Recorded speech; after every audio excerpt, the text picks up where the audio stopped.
કટલાલ જિલ્લો ખેડા મારી દીકરી પલકબેન અનિલભાઈ પટેલ સવારે કોલેજ જવા નીકળી હતી.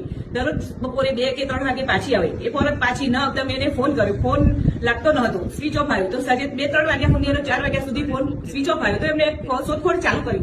શોધખોળ ચાલુ કરતા અમને 9-10 વાગ્યા સુધી શોધખોળ ચાલુ જ રાખી. ન મળી તો અમે પોલીસ સ્ટેશન જઈ જાણ કરી કે મારી દીકરી ઘરે પરત ફરી નથી.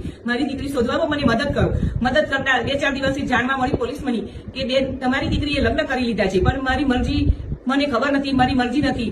તો રબારી પિયુષભાઈ દિલીપભાઈ એમની સાથે લગ્ન થઈ ગયા છે એવું મને જાણવા મળ્યું. તો પછી એ લગ્ન મને સ્વીકાર નથી. અને રબારી સમાજના આગ્રણીય ઠાકર બાપાને મારે નમ્ર વિનંતી છે કે મારી દીકરી તમે પાછી આપો. તમારા બોલ તમે પકડી રાખો કે તમે જેવું કહેતા હતા કે કોઈ સમાજની દીકરી લેવી નહીં ને કોઈ સમાજની દીકરી આપવી નહીં, આપણા સમાજની દીકરી આપવી નહીં ને કોઈના સમાજની દીકરી લેવી નહીં. તો ઠાકરજી તમે મારી દીકરી તમને વિનંતી છે કે મને પાછી આપો. હું પાટીદારની એક બાઈ બોલું છું. મારી દીકરી મને પાછી જ આપો. બસ એ જ મારી વિનંતી છે. તો જ તમે રબારી સમાજના ઠાકરજી ઘર